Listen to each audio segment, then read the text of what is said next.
Test.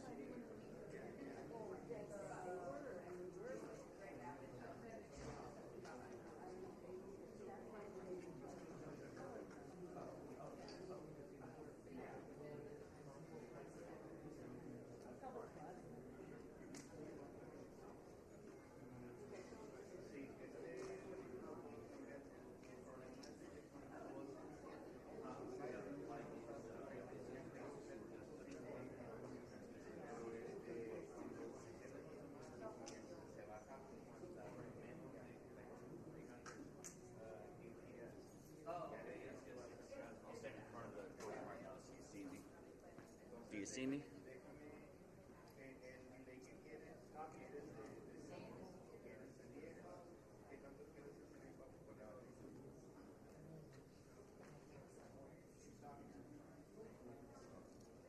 What was that?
Jonathan Lamb, Kerrville Police Department.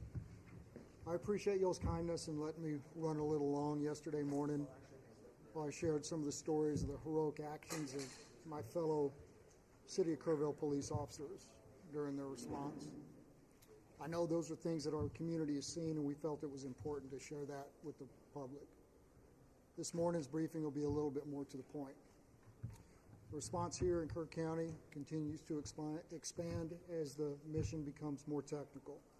There's more than 2,100 responders on the ground here from state, local, and federal agencies working to reunite victims with families.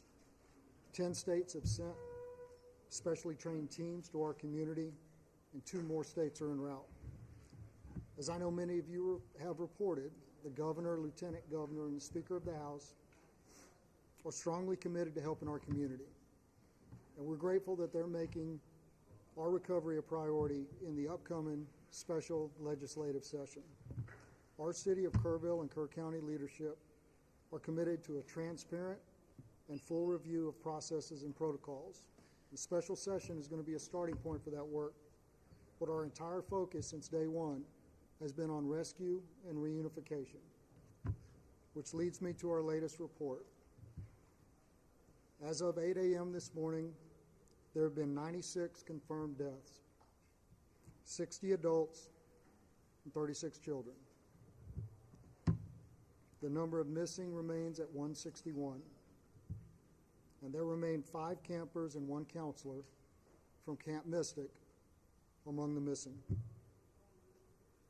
If family members had reported a loved one missing and they've returned safely, we ask that you notify us through kerrvillemissing@dps.texas.gov or call 830-258-1111. Again, that's kerrvillemissing@dps.texas.gov or call 830-258-1111. Additionally, the state of Texas, FEMA, the Small Business Administration have opened a disaster recovery center here in Kerrville for those who have been affected by the storms. It's currently open at the First Baptist Church here in Kerrville at 625 Washington Street. It'll be open from 8 a.m. to 7 p.m. every day. The Individual Assistance Program can provide financial support for things like medical and dental assistance, vehicle damage, housing, child care, and replacing essential items, even for non-residents who were impacted by the floods. You can visit disasterassistance.gov, use the FEMA app, or call 1-800-621-3362. And again, that's disasterassistance.gov, use the FEMA app, or call 1-800-621-3362. And in closing, I'd like to say one more time, on behalf of our Unified Command here in Kerr County, how appreciative we are for the help since this tragedy took place. People from all over Texas, all over the country, continue to show their support in so many ways, and we are thankful. And with that, I'll take a few questions. Yes, sir. Yes, sir. Morgan Chesney, NBC News. Did the inability of police radios to communicate directly with county radios hamper rescue or recovery efforts as those waters rose? I don't have any information to that point. Yes, sir. Jason Allen, CBS News.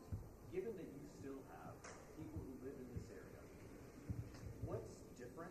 What changes have been made to ensure you get heavy rain again a week from now, a month from now, you don't wind up in the same situation? I think that's an important question, and as we are aware, we've been very weather alert throughout the entirety of this, and that's something that we're going to be looking at. Thank you. Sergeant Lamb, can I get a Yes, question? ma'am. Amp Johns, News 4 in San Antonio. What can you tell us about the current surge area, how large it is, how much of it has been surged, and how exactly does the grid system work for something like this? So the last part of your question again, please.